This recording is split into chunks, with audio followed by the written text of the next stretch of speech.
저희는요, 염려에 지친 사람들이라고 하는 주제를 가지고 함께 말씀을 나누고자 해요. 염려라는 거에 대해서 모르는 분 없죠? 그쵸? 그런데 궁금한 게 있어요. 그 교회 다니면 염려하면 안 된다는 소리 많이 들었죠? 염려하면 믿음이 없는 걸까? 나는 왜 계속 염려할까? 오늘 그 이야기 나눠볼까 해요. 저희가 지난 시간에 함께 읽은 성경적 있죠? 한번 읽어볼까요? 그러나 너희는 택하신 족속이요 왕 같은 제사장들이요 거룩한 나라요 그의 소유된 백성이니. 야, 이 정도 되면은 염려 없어야 되지 않습니까? 음, 또 이는 너희를 읽어볼게요. 음, 이는 너희를 어두운 데서 불러내어 그의 기이한 빛에 들어가게 하신 이의 아름다운 덕을 선포하게 하려 하심이라. 그렇죠. 하나님께서는요, 우리를 창조하셨고요, 우리를 거룩한 제사장, 그리고 왕 같은, 와, 정말로 높은 부르심을 하셨어요. 그리고 우리를 세우신 이유는 뭐예요? 그분의 아름다운 덕을 선포하게 하시기 위해서 우리를 세우셨어요. 그런데 우리가 우리의 삶을 곰곰이 돌이켜 보면 좀 아름답진 않죠? 아름답다라고 하기에는 초라한 게 더 많아요. 그렇잖아요. 근데 대체 하나님께서는 대체 우리에게 무엇을 바라시기에 이런 거를, 이런 큰 부담을 우리에게 주시는가라고 저는 모르겠어요. 이게 선교한다라고 하면은 항상 이렇게 좋은 말을 전해야 되잖아요. 그런데 삶은 그렇지 않더라고요. 앞에서는 막 믿습니다 하지만 속에서는, 뒤에서는 걱정 너무 많고 맨날 조마조마하고 하는 게 뭐예요? 아닌 척 하는 걸 잘하는데 진짜가 없잖아요. 오늘은 그런 걸 꺼내고 싶은 거예요, 제가. 이 뒤에 그림 멋있죠? 네. 예, 네. 이 그림은 미켈란젤로가 그린 그림이에요.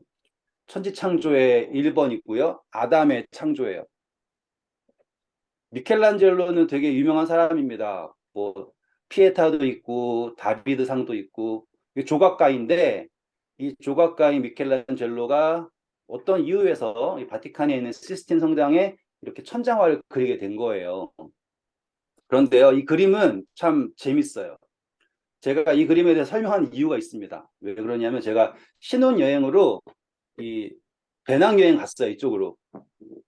그래가지고 진짜 신혼여행이라기보다는 정말로 허기진 삶을 살면서 이 유럽의 문화를 보면서 다녔어요. 근데 특별히 이 바티칸에 갔을 때 꼭 가이드를 통해서 가야 된대요. 안 그러면 가봤자 아는 게 없다고.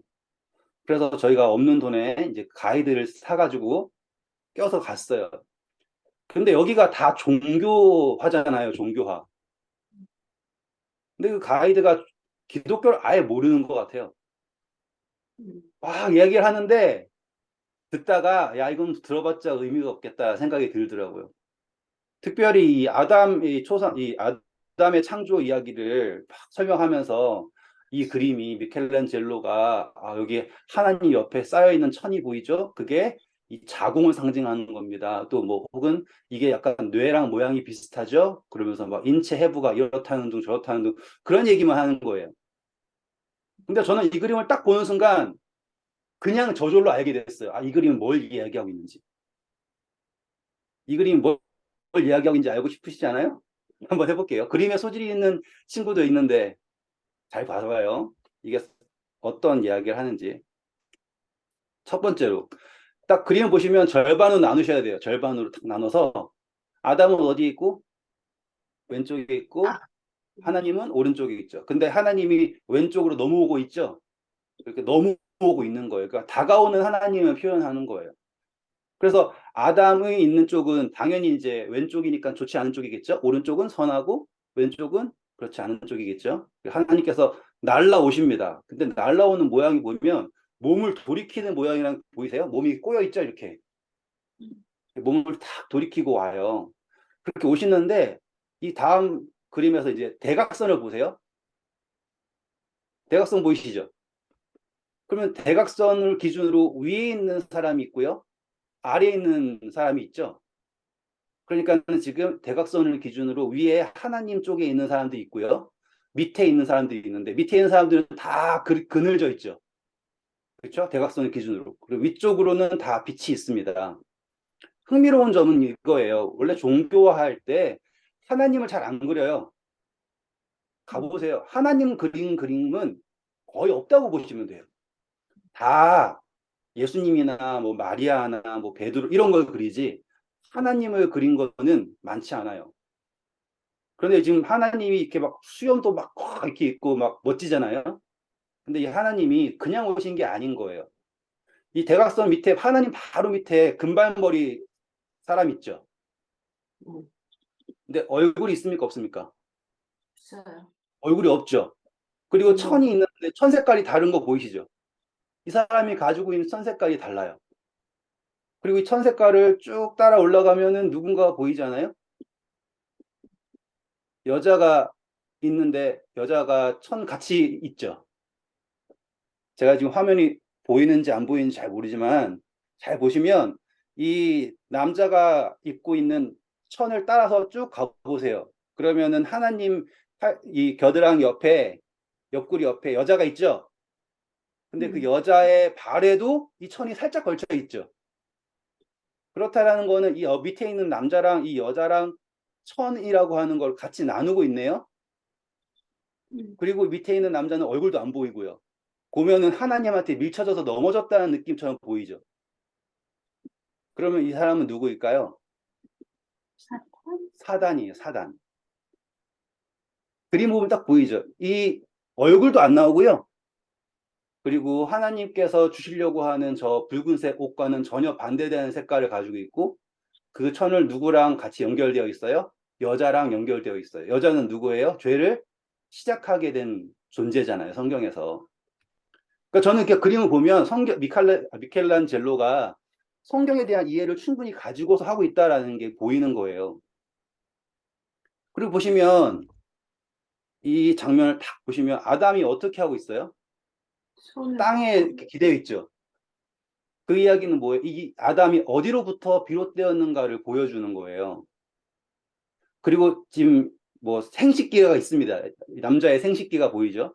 방향을 딱 보세요. 어떻게 돼 있어요? 어디로 향해 있어요?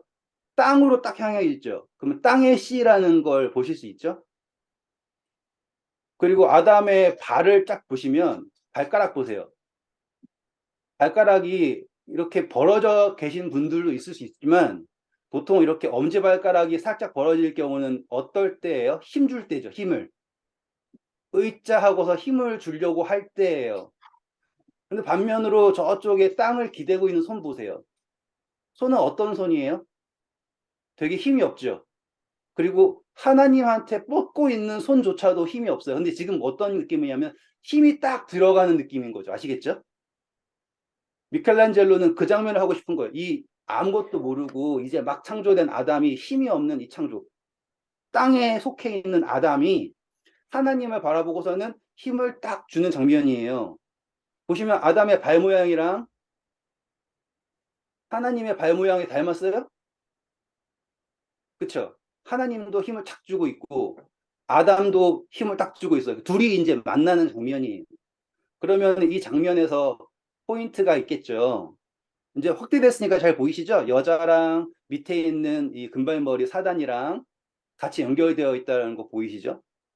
그리고 이 사단 옆으로 보이는 조그만 사람도 있죠. 그림자에 가득 찬 사람들. 표정이 행복해요, 불행해 보여요. 표정이 그래요. 울상이죠?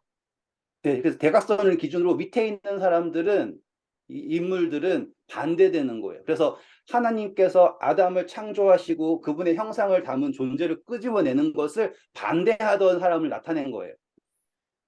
그런데 하나님이 힘겹게 들어오지 않으시고 그냥 몸만 제껴서 뿌린데 다 넘어지는 장면이 보이잖아요.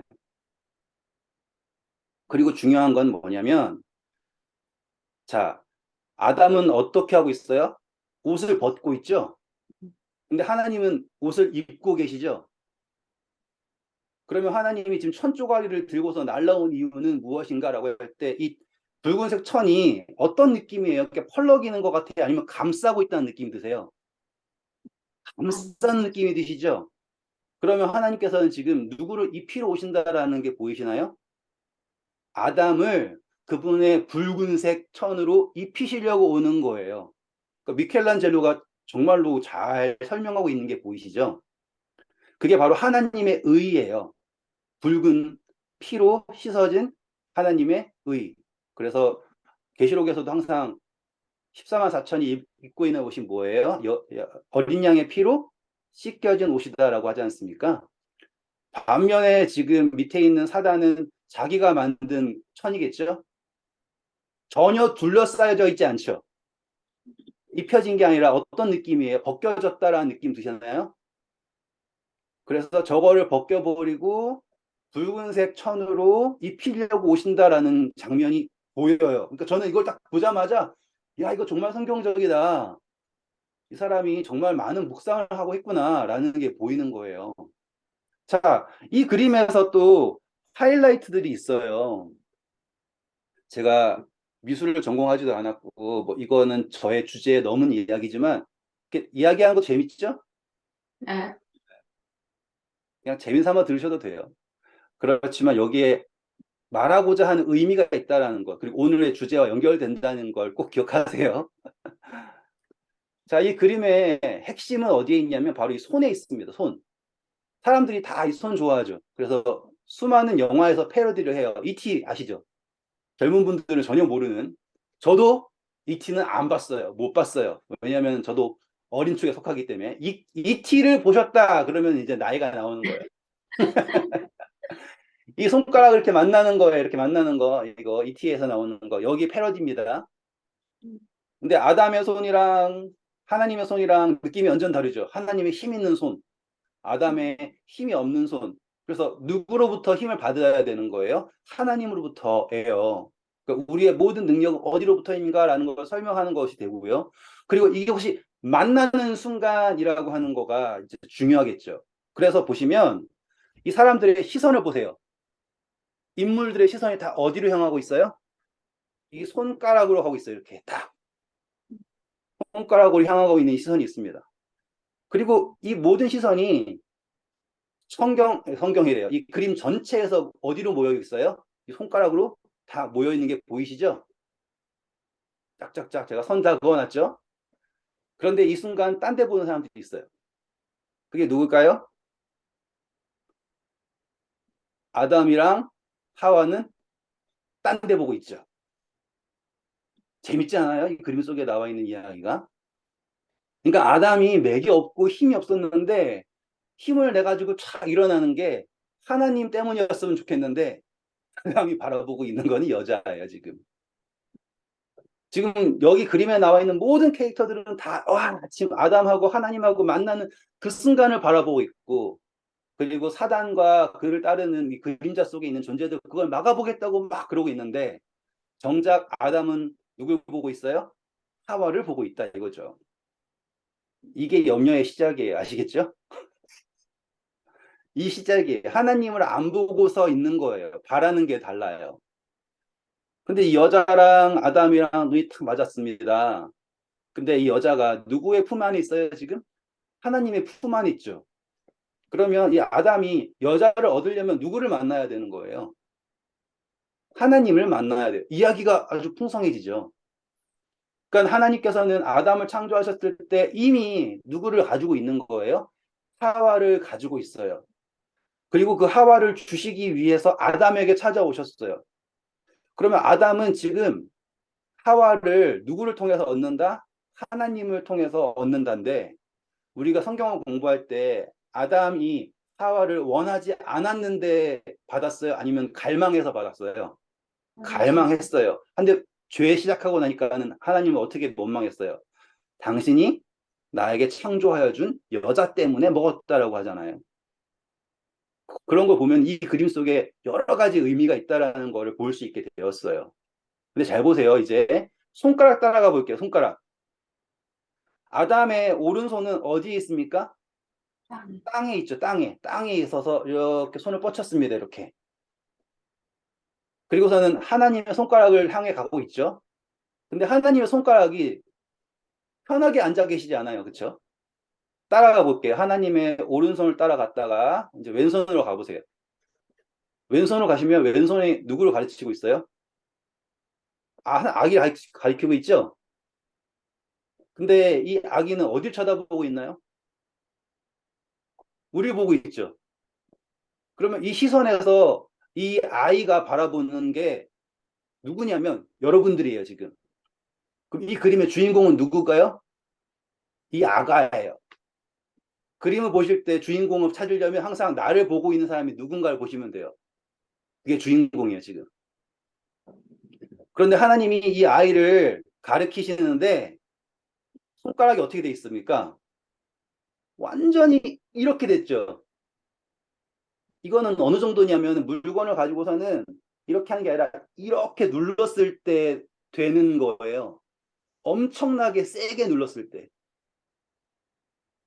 신기하죠? 그러면 당연히 이 아이가 누구겠어요? 예수. 예수님이라는 게 보이시죠?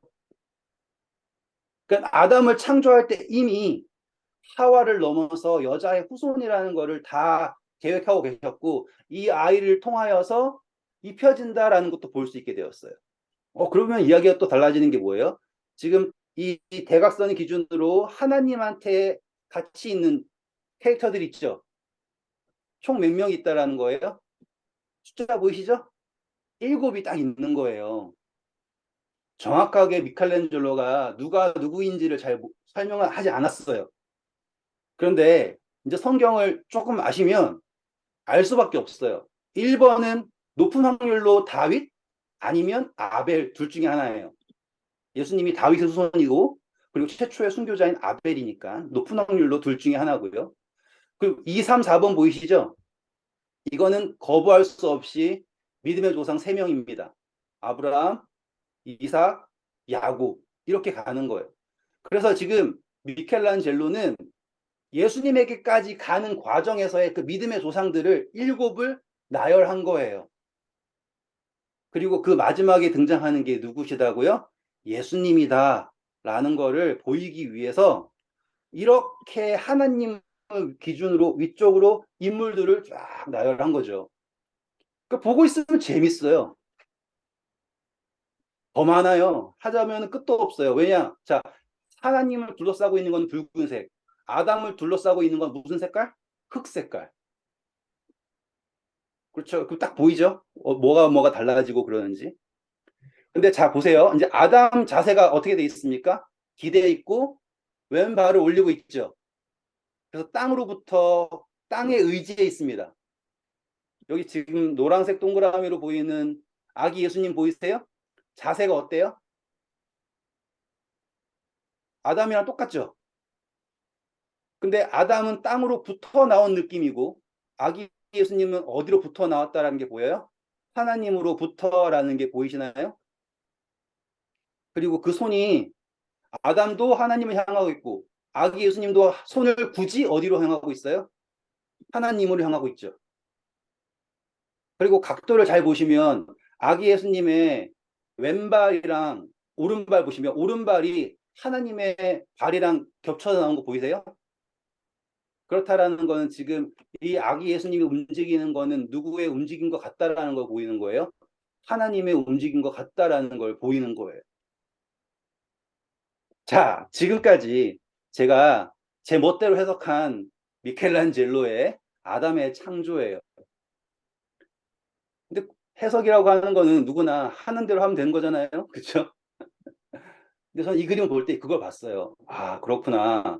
이 창조의 그 순간부터 하나님께서는 모든 걸 다 가지고 계셨고, 아담이 가지고 있던 모든 걱정, 그 모든 것의 답이 누구에게 있다? 하나님에게 이미 있다라는 거를 저는 이 그림에서 볼 수가 있었어요. 근데 한 가지 이제 궁금한 게 생깁니다. 그건 바로 인간은 언제부터 염려하기 시작했을까? 이런 질문들이 생기는 거예요. 아담이 창조되었죠. 탁 창조되는 순간부터 무슨 생각을 했습니까? 상상을 해보세요. 아담이에요, 여러분이. 전에 한 번도 생각해 본 적이 없어요. 전에 흙이었으니까. 근데 창조가 딱 된 그 순간, 눈을 정말 첫 번째로 눈을 딱 뜨는 순간, 그 세상에 있는 수많은 정보들이 여러분들의 뇌를 막 때리는 그 순간, 어떤 느낌이었을까요? 상상해 보세요. 충분히 시간을 가지고 상상해 보실 만해요. 그리고 그 창조되는 그 순간 아담은 무슨 생각을 했고 무엇을 누구를 찾았을까? 이 개념이에요. 다시 오늘의 주제로 돌아오겠습니다. 오늘의 주제는 염려예요. 염려. 염려는요, 제가 그걸 표현해 보려고 노력을 했어요. 과연 염려라는 걸 어떻게 표현하면 될까? 지금 이 보이는 장면 별거 아닌 것 같지만 제가 30분이 아니에요. 3일 동안 고민해가지고 만들어낸 장면이 이거예요. 염려는요, 계속 바뀌어가지고 절대로 정리되지도 않고 어울리지도 않는 색깔들이에요. 정말 안 어울리죠, 지금? 어느 것 하나 어울리지도 않는데 계속해서 바뀌면서 내 마음속을 어지럽히는 게 바로 염려예요. 한자로 찾아보면 둘 다 생각하는 거예요. 생각, 생각려예요. 둘 다 생각이에요, 생각. 근데 이 두 번째 생각은 호랑이 호자에다가 생각사가 있어가지고 호랑이를 생각하는 거래요. 호랑이가 있지도 않은데. 이게 뭘까? 또 원어도 찾아보면요. 이제 헬라어에서는 갈라진 생각, 그래서 생각이 갈라져가지고 계속 갈등하고 있는 걸 염려라고 한대요. 이런저런 이야기들을 제가 다 찾아봤어요. 과연 염려라는 걸 어떻게 정리할 수 있는가에 대해서. 근데 만족스러운 게 없더라고요. 또 궁금해서 유명하다고 하는 목사님들 설교 다 들어봤어요. 과연 그분들은 어떻게 이것을 정리할까 해서. 근데 만족스러운 게 없어요. 그냥 하지 말래요. 염려하면은 믿음이 없는 거래요. 근데 여러분, 염려라고 하는 건요, 이렇게 이해하시면 돼요. 자, 과거, 현재, 미래 제가 나눠놨죠? 네, 과거, 현재, 미래. 이 염려랑 똑같은 게 있어요. 과거에 속하면 그게 뭔지 아세요? 후회예요. 후회 한 번쯤 해봤죠? 후회할 때, 우리는 이제 이불킥이라고 그러죠. 막 이불을 뻥뻥 차면서 아유 하면서 하잖아요. 후회할 때. 후회할 때 드는 생각들 많죠? 근데 후회한다고 해서 바뀌는 게 있어요, 없어요? 전혀 없죠. 그때 그랬어야 되는, 특별히 이제 싸우고 나면은, 그때 말싸움 할 때, 내가 그때 이렇게 얘기했으면은 진짜로 한 방 제대로 먹이는 건데 내가 왜 그때 그 말을 못했을까? 이런 것도 생각 많이 해보잖아요. 혹은, 아, 내가 그때 공부를 좀 더 열심히 했을 거라고 후회는 하지만, 솔직히 그때 가도 공부는 안 해요. 그거는 내 후회와는 관계가 없어요. 아시죠? 근데 중요한 거는 아무리 후회해도 바뀌지 않습니다. 염려도 똑같아요. 염려는요, 현재에 있지만 과거에 일어날 일들에 대해서 생각을 하는 거거든요. 근데 그거는 기대하는 거랑 뭐랑 합쳐졌다고 써놨어요, 제가? 령. 두렵다라는 거예요. 그래서 그거를 혼자 생각을 하는 거예요. 근데 말씀드렸죠? 후회도 아무리 해봤자 바뀌지 않는 것처럼 염려도 아무리 해봤자 바뀔 수가 없습니다. 이해하실 수 있죠? 절대로 바뀌지 않아요. 이거는 똑같아요. 과거를 후회하는 거랑 미래를 염려하는 거랑 같아요. 하지만 다른 게 있어요. 오늘은 이제 그거를 말씀드리고 싶은 거예요. 염려가 정말 나쁜 건가? 자, 염려는요, 첫 번째로 우리에게 뭘 할 수 있게 하냐면 한계를 느낀다라는 거를 알려주는 거예요. 이해하시겠죠? 이건 정말로 중요해요. 한계를 인정하게 해주는 게 염려예요. 잘 볼게요. 우리 이빨 닦는 거에 대해서 염려하시나요? 염려? 전혀 안 하죠. 왜냐하면 그거는 내가 할 수 있는 범위 안에 있어요. 내가 염려한다는 거는 내가 내 한계를 느끼고 있다는 거예요. 그러면 좋은 거예요, 나쁜 거예요? 좋은 거예요. 하루 강아지가 범 무서운지 모른다 느껴보셨어요? 제가 어렸을 때 그랬다니까요. 정말로 범 무서운지 모르고서는 막 따였어요. 왜요? 제가 제 한계를 몰랐기 때문에. 제 주제를 몰라요. 염려한다라는 건 나쁜 게 아니에요. 내가 나를 알고 있다라는 거예요. 그런데 그걸 어떻게 해석하냐가 중요하겠죠. 음. 자, 우리 토성에 있는 띠가 끊어질까 봐 걱정해 보신 적 있어요? 전혀 관계 없죠. 우리의 염려의 범위는요, 정확하게 내가 아는 대로 염려합니다. 아는 것만큼 염려합니다. 그 이상으로 할 수가 없어요. 막 염려가 많다, 뭐라 많다 해도요, 결국에 내가 아는 범위에서 염려하는 거예요. 그리고 염려는요, 정말로 신기하게 전지적 작가 시점으로 염려합니다. 내 마음대로, 내 생각대로 염려하는 거예요. 도저히 말도 안 되는 방법으로 염려하고 있어요. 그래서 지금 여기에 계신 분들 한 명, 한 명, 한 명이 다 같은 방법으로, 같은 이해로 염려하지 않습니다. 그래서 서로가 이해를 못해요. 뭐 그거 가지고 걱정을 하냐? 이렇게 한다고요. 근데 정작 당사자는 죽을 맛인데, 특별히 우리 연애 때문에 고민하신 분들, 엄청 고민되고 막 그러잖아요. 이제 결혼해봐요. 그거 가지고 왜 고민했나 싶어요. 다 달라지는 거예요. 고민하고 있다라는 것, 내가 염려하고 있다라는 거는 그때예요. 그거 지나면 달라지는 거거든요. 다시 한번 요약할게요. 염려는요, 나쁜 게 아니에요. 제가 뭐라고 적어놨습니까? 꿈보다 해몽이라고 적어놨죠. 하나님께서는 우리에게 생각할 수 있게 하셨습니다. 특별히 염려는 무엇을 생각할 수 있게 하신 거예요? 미래를 생각하게 하신 거예요. 중요하죠. 그래서 느부갓네살이 다니엘서에서 염려할 때 꿈을 꾸죠. 그거예요. 염려라고 하는 거는 우리로 하여금 무엇을 바라보게? 미래를 바라보게 하시는 거예요. 그러면 미래를 바라볼 때 내가 어떠하다라는 깨달을 수밖에 없습니까?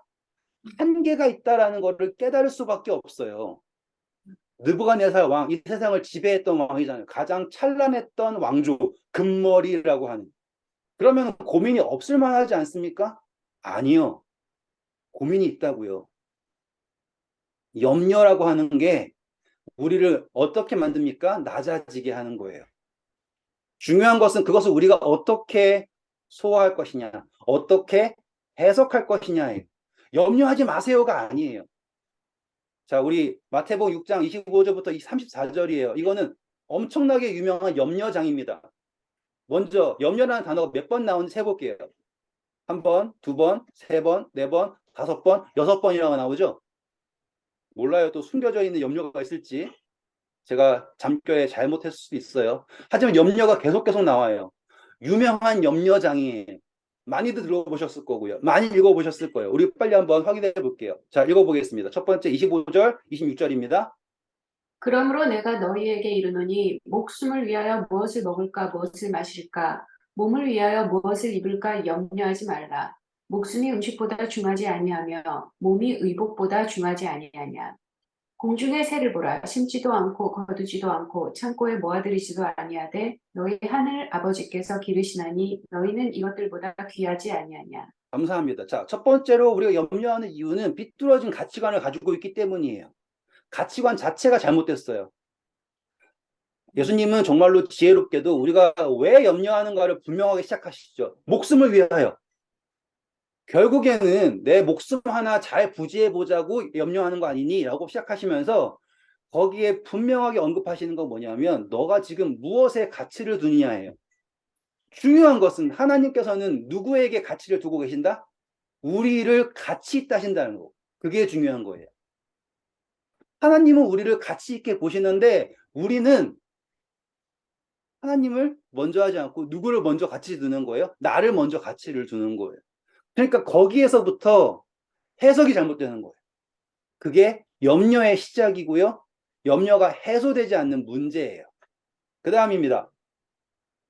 너희 중에 누가 염려함으로 그 키를 한 자라도 더할 수 있겠느냐? 또 너희가 어찌 의복을 위하여 염려하느냐? 들의 백합화가 어떻게 자라는가 생각하여 보라. 수고도 아니하고 길쌈도 아니하느니라. 그러나 내가 너희에게 말하노니 솔로몬의 모든 영광으로도 입은 것이 이 꽃 하나만 같지 못하느니라. 오늘 입다가 내일 아궁이에 던져지는 들풀도 하나님이 이렇게 입히시거든 하물며 너희일까 보냐. 믿음이 작은 자들아. 와, 멋지죠? 이 이야기는 뭡니까? 자, 첫 번째로 중요한 것은 계속 예수님께서 뭘 보라 그러죠. 뭘 봐라. 그럼 그걸 보면 어떻게 해야 되는데? 깨달아야 되는데 생각이 염려라고 하는 건 생각을 하는 거거든요. 그 생각이 어디에까지 자라야 되냐면 믿음이랑 연결되면서 그 생각이 믿음으로 성장을 해야 되는데 우리가 하나님을 안 믿잖아요. 하나님을 생각하지 않는 거예요. 그러니까는 생각이 염려해서 썩는 거죠. 고인물처럼, 사해처럼. 하나님으로 흘러가는 게 아니에요. 제가 지금 여기에서 살고 있는 것 자체는 정말로 제 가슴을 그대로 꺼내놓고 얘기하면은 염려 덩어리의 삶을 살고 있어요. 당장 내일 어떻게 할지 모르니까요. 만약에 제가 염려하기 시작을 하잖아요. 그러면 저는 잠을 자면 안 돼요. 뭐라도 당장 해야죠. 엉덩이를 여기에 붙여놓고서는 지금 뭐 여기서 얘기해봤자 뭐도 안 되는 거 왜 하고 있냐고요. 그러면 안 돼. 지금 당장 뭐라도 나가가지고 뭘 해야 돼요. 지금 뭐 저희 가족도 안 좋죠. 뭐 안 좋은 것들은 수두룩하단 말이에요. 그때 제가 어떻게 하느냐는 저의 염려를 어디로 연결시키는 걸 해야 되는 거예요. 믿음으로 연결시키는 걸 해야지 되는 거예요. 그냥 생각을 염려로만 하면 안 된다고요. 그때 예수님께서 보신 게 뭐예요? 저기에 있는 백합화를 봐라. 그러면은 예수님께서 우리를 보고 보라고 하시는 게 멀리 있는 게 아니에요. 당장 가까이에 있는 거 보는 거예요. 제가 터키에 갔었을 때 정말로 어리석게도 오프로드 차량들이 탐험하는 그 대를 갔어요. 길을 잘못 들어서. 조금만 더 가면은 좋은 길이 나오겠지 하다가 점점 깊이 들어가지고 산속에 들어가서 차가 뒤집힐 경우까지 갔어요. 너무너무 위험했고 죽을 고비를 넘겼죠. 근데 차는 거의 뒤집어져 가고 연락할 곳은 없고 엄청나게 힘든 상황이었어요. 근데 그 상황에서 하늘을 보니까 하늘이 너무 아름다운 거예요. 저는 여기에서 가족이랑 막 울면서 어떻게 해야 될까 걱정하고 있는데 저쪽 언덕 위에서는 관광객들이 멋진 노을을 바라보면서 막 좋아하고 있는 거예요. 그럴 때 제 마음속에 든 생각이 준식아, 너가 지금 이 넘어진 차를 세울 수도 없고 여기서 나갈 수도 없고 이 모든 걸 해결할 수 있는 거는 너가 아닌데 지금 너가 울고 있다고 너가 힘들어하고 있다고 달라지는 게 뭐가 있을까라는 생각이 들었어요. 그리고서는 기도를 하고 산으로 올라가 가지고 석양을 보자. 그래서 석양을 바라보면서 지금 이 아름다움을 즐겨보자라고 하는 생각, 정말 말도 안 되는 생각을 갖게 되었어요. 그런데 신기하게 제가 넘어져 있는 차를 두고 산을 올라가 가지고는 석양을 싹 바라보는데 석양은 여전히 아름답더라고요. 처음에는 저 차가 넘어지는데 도와주지도 않고 저기서 히히껄껄 웃고 있는 관광객들이 너무 미웠어요. 그런데 하나님께 기도하고 맡기고 왜냐면 제가 할 수 없으니까 맡긴다라는 그거예요.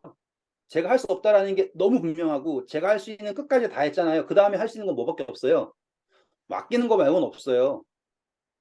저 경찰한테 연락했고 할 수 있는 건 다 했단 말이에요. 근데 그 이상을 하고서 내가 또 염려하고 있는 거는 옳지 않다라는 거 제가 그때 깨달았어요. 그리고 그때 깨달은 게 뭐냐? 잘못된 거는 나다라는 거예요. 하나님은 여전히 같고요. 그 실수는 제가 했고요. 제가 할 수 있는 건 더 이상 없고요. 그러면 나는 무엇을 바라보고 하나님께서 하신 것을 바라보고서는 즐길 수 있어야 되는데 그걸 못하고 있는 그게 잘못된 거잖아요. 그리고서는 탁 석양을 봤는데 아름다움이 쏟아지더라고요. 그리고 감사함이 올라오는 거예요. 그게 바로 꿈보다 해몽입니다. 그리고서는 하나님께서 해결해 주셨어요. 그 험난한 길을 나왔지만 그 렌트카에 기스 나면 그거 다 배상해 줘야 되는데 기스 하나 안 나고 스크래치 하나 안 나고 그곳을 나오고 차가 굴렀어도 여러 번 굴렀어야 될 곳을 하나님께서 어떻게 구원해 주셔가지고 살았단 말이에요. 여기 보세요. 하물며 너희일까 보냐? 믿음이 작은 자들아. 하나님께서는 지금 우리를 입히시고 계시고 우리를 돌보시고 계세요. 그거를 모르고 있다라는 게 문제예요. 다시 말하면 우리가 가까이에서 볼 수 있는 것들이 너무 많아요. 지금 밖에 여기는 지금 며칠째 눈이 오고 있어요. 지금도 눈이 너무 많이 와요. 그래서 겨울 폭풍 경보가 원래는 오늘까지였는데 내일 모레까지래요. 어떻게 이 눈 속에서 살아야 될까? 이렇게 생각할 게 좋을까요? 아니면 야, 이 눈이 아름답다. 하나님 감사. 이렇게 하는 게 좋을까요? 그 차이라고요. 우리의 염려가 어떻게 해석되느냐가 우리의 염려가 믿음으로 자랄 수 있게 되는가, 그렇지 않은가를 판단하는 기준이 된다라는 거예요. 다음입니다. 그러므로 염려하여 이르기를 무엇을 먹을까 무엇을 마실까 무엇을 입을까 하지 말라. 이는 다 이방인들이 구하는 것이라. 너희 하늘 아버지께서 이 모든 것이 너희에게 있어야 할 줄을 아시느니라. 그렇죠. 하나님께서는 아십니다. 문제는 우리가 누구를 모르는 거예요? 하나님을 모르는 거예요. 하나님을 모르면 이방인들과 같다라는 거예요. 우리가 염려하는 내용이 다른 사람들과 다를 바 없는 염려를 한다. 그건 당연한 겁니다. 사람이니까 할 수 있는 염려를 해요. 근데 말씀드렸죠. 우리의 염려가 믿음으로 자라야 하는 건 그건 우리가 하나님을 믿을 때, 하나님을 알 때 가능하다라는 겁니다. 다음입니다. 그런즉 너희는 먼저 그의 나라와 그의 의를 구하라. 그리하면 이 모든 것을 너희에게 더하시리라. 그러므로 내일 일을 위하여 염려하지 말라. 내일 일은 내일이 염려할 것이요 한 날의 괴로움은 그날로 족하니라. 감사합니다. 야, 내일 일은 누가 염려한대요? 내일 보고 염려하라고 시켜라. 이 이야기 많이 들어보셨죠? 저는 이 말이 정말로 멋진 것 같아요. 그런데 한편으로는 오늘 일은 뭐 하라는 거예요? 오늘 일을 염려하라는 뜻이에요? 오늘 일은 믿음으로 성장시키라는 거예요, 하나님께서. 아시겠죠? 염려라는 건 나의 한계를 깨닫는 거예요. 염려는 내 한계를 안다라는 것이고, 염려는 어쩔 수 없이 누굴 찾는 거예요? 하나님을 찾게 하는 거예요. 그럼 오늘 뭐 하라는 겁니까? 하나님을 찾으라는 겁니다. 아멘이죠? 염려한다라는 것은 우리로 하여금 누굴 찾게 하는 거예요? 하나님을 찾게 하는 거예요. 상황을 변화시키려고 하는 게 아니에요. 하나님을 찾는 거라고요. 그런즉 너희는 누구를 구하라고요? 먼저 그의 나라와 그의 의를 구하라. 답을 구하지 말고요. 시험 잘 보게 해주세요라고 하는데 그 기도가 응답받았을 때 내 성적이 올랐다가 아니라 내가 이 과정을 통하여서 하나님을 만났다가 응답이라고요. 그거를 구하는 거예요. 다음입니다. 너희는 스스로 조심하라. 그렇지 않으면 방탕함과 술 취함과 생활의 염려로 마음이 둔하여지고 뜻밖의 그날이 덫과 같이 너희에게 임하리라. 여기 계신 분들은 방탕함이랑 술 취함 정도는 자유로운 것 같아요. 하지만 염려는 그렇지 않죠. 자, 염려가 우리의 마음을 어떻게 하게 한다고요? 마음을 둔하게 한다. 우리의 마음에 하나님의 영이 임재하는 게 그분의 계획이지 않습니까? 우리가 그분의 성전이에요. 그런데 그 마음이 무엇으로 가득 차면, 염려로 가득 차면 마음이 어떻게 된다고 합니까? 둔해진다고 해요. 자, 다음입니다. 디모데전서 6장 6절에서 8절이에요. 그러나 자족하는 마음이 있으면 경건은 큰 이익이 되느니라. 우리가 세상에 아무것도 가지고 온 것이 없음에 또한 아무것도 가지고 가지 못하리니 우리가 먹을 것과 입을 것이 있은즉 족한 줄로 알 것이니라. 감사합니다. 이 이야기가 뭐냐? 우리가 염려할 때 무슨 염려하는지 아세요? 내가 뭘 잃을까 봐 염려해요. 혹은 내가 뭘 못 가질까 봐 염려한다고요. 맞죠? 성경은 말하는 거예요. 자족한다라는 거. 바울이 그러죠. 내가 누군가를 위해서는 유대인이 되고 누군가를 위해서는 이방인이 되고. 왜요? 어떻게든 한 사람을 얻기 위하여서 내가 모든 처지에 처할 수 있다라고 말하잖아요. 바울이. 그건 뭐예요? 바울이 누군가를 위해서라고 할 때 그가 원하는 건 뭐예요? 하나님의 나라를 먼저 구한 거예요. 하나님의 의가 나타나기를 구하는 거예요. 자기가 무언가 잃는 것 혹은 뭘 못 얻는 것 아니라 그 사람의 염려는 어디에 있는 거예요? 교회를 향한 염려예요. 그래서 염려를 검색해 보시잖아요. 바울은 정말로 교회를 염려했어요. 근데 그 염려가 나쁘냐고요? 아니요. 그 염려는 뭘 위한 염려예요? 하나님의 나라, 하나님의 의를 위한 염려예요. 그것이 가능한 이유는 뭔지 아세요? 내가 지금 하나님으로 충만하다는 것을 믿기 때문에 가능한 거예요. 같은 단어지만 다른 의미예요. 오늘 우리에게 주신 하나님께서 주신 염려는 능력을 주시기 위한 염려예요. 하나님을 지운 염려는 의미 없는 썩은 물이지만 그의 나라와 그의 의를 구하는 염려는 모든 것을 채우시는 염려라는 걸 기억하시길 바랍니다. 다음입니다. 그런즉 너희가 어떻게 행할지를 자세히 주의하여 지혜 없는 자같이 하지 말고 오직 지혜 있는 자같이 하여 세월을 아끼라. 때가 악하니라. 그러므로 어리석은 자가 되지 말고 오직 주의 뜻이 무엇인가 이해하라. 멋진 말이 나오죠. 어리석은 자가 되지 말아라. 그냥 세상 일로 염려하고만 있는 사람은 어리석은 사람이에요. 하지만 그 속에서 하나님의 뜻을 깨닫는 사람은 지혜로운 사람이라는 거예요. 같은 염려 속에서 우리는 무엇을 발견할 거냐 이거예요. 이 염려 속에서 능력도 없고 희망도 없고 가치도 없는 나 자신을 발견할 건지 아니면 하나님을 발견할 건지 그 차이죠. 근데 보시면 16절이 재밌습니다. 세월을 어떻게 하라고 합니까? 아끼라. 왜냐하면 때가 악하다라고 얘기를 해요. 제가 밑에 멋지게 헬라어를 써놨죠. 제가 이걸 읽을 줄 알아요.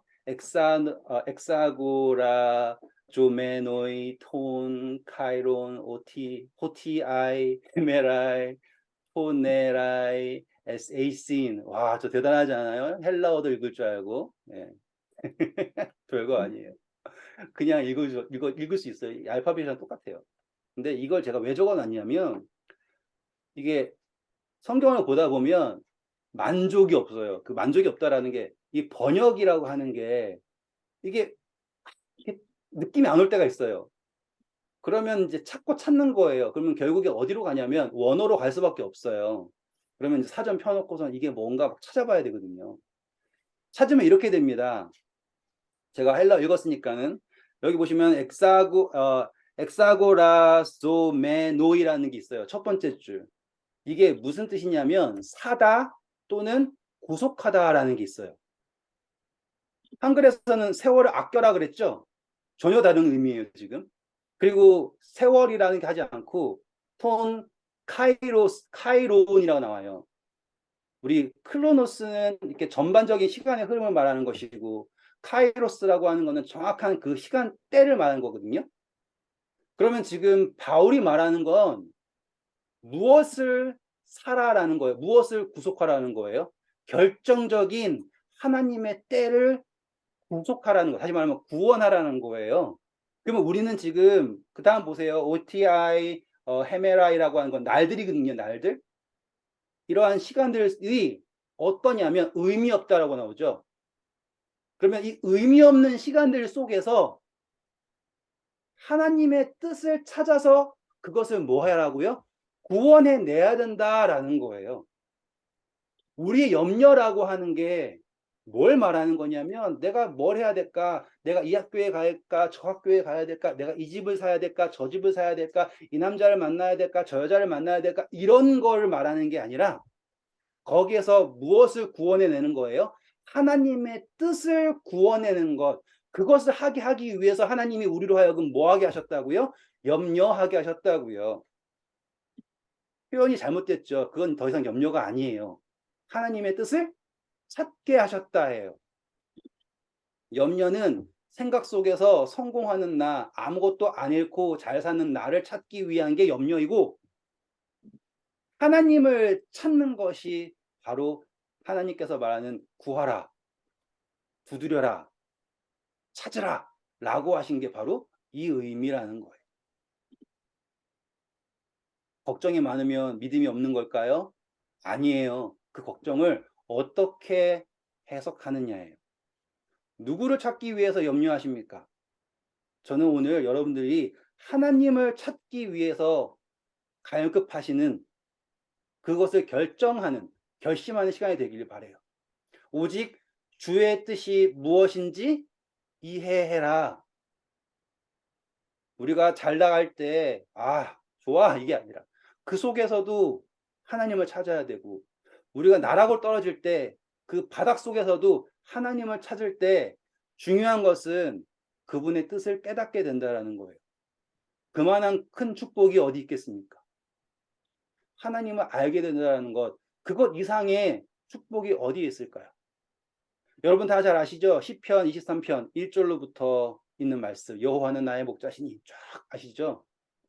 그 첫 번째 시작이 뭐예요? 여호와는 나의 목자이시다예요. 그걸 모르면 방황이에요. 그걸 모르면 사망의 음침한 골짜기는 나에게 죽음의 골짜기예요. 맞아요. 하지만 여호와가 나의 목자이시라면 그것은 나에게 그냥 여정일 뿐이에요. 어디로 향하는 여정이에요?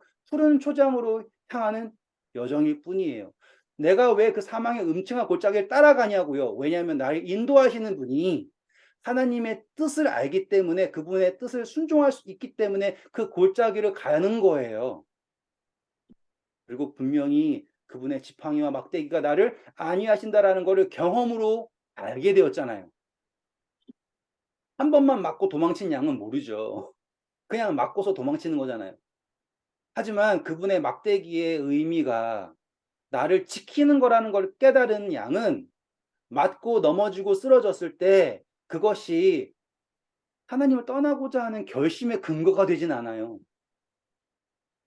그걸 모르는 사람들은 아이 교회 나갔더니 별거 없네. 갔다가 나 병 걸렸어. 난 다시는 안 믿어. 에이 이럴 거면 왜 왔어? 이렇게 해석을 한다고요. 그거는 누구를 모르는 겁니까? 목자이신 예수님은 모르는 거예요. 믿었던 적이 없는 거예요. 오늘 우리의 염려는 누구를 찾는 것이다.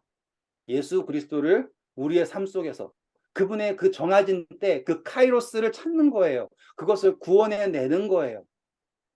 그리고 결국 깨닫는 것은 주께서 내 원수의 목전에서 내게 상을 베푸시며 기름은 내 머리에 바르시나니 내 잔이 넘치나이다 라고 하는 걸 고백하게 되는 것.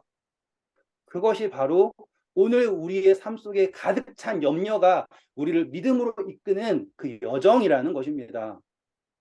염려하지 마요. 염려하면 믿음 없는 거. 그 이야기가 아니라고요. 염려하지 않는 척한다고 해도 염려가 없는 게 아니에요. 염려는 어쩔 수가 없어요. 그게 우리의 삶이에요. 그렇기에 우리가 더 예수님이 필요합니다. 읽어주실까요? 내가 맹인들을 그들이 알지 못하는 길로 이끌며 그들이 알지 못하는 지름길로 인도하며 암흑이 그 앞에서 광명이 되게 하며 구분대를 곱게 할 것이라. 내가 이 일을 행하여 그들을 버리지 아니하리니 조각한 우상을 의지하며 부어 만든 우상을 향하여 너희는 우리의 신이라 하는 자는 물리침을 받아 크게 수치를 당하리라. 야, 사망의 음침한 골짜기라는 게 이렇게 해석되는 게 재밌죠. 우리는 맹인이에요. 우리가 가는 길은 모르는 길이죠. 그렇죠? 하지만 그 알지 못하는 길을 하나님께서 뭐라고 설명하십니까? 지름길. 지름길. 제 아내가 길치예요. 진짜로 신기해요. 어쩜 그렇게 길치인지 모르겠어요. 갔던 길 그대로 돌아가자도 못 가요. 꼭 이상하게 느낌 가는 길로 왔던 길로 안 가고 저 길이 좋아 보이면 그 길로 가요. 신기하죠? 그런데 제 아내가 저랑 함께 다니면서 한 번도 걱정을 안 해요. 왜냐하면 길 모르면 누구만 쫓아가면 되니까, 저만 쫓아가면 되니까. 제가 길 하나는 잘 기억하거든요. 더 슬픈 거 뭔지 아세요?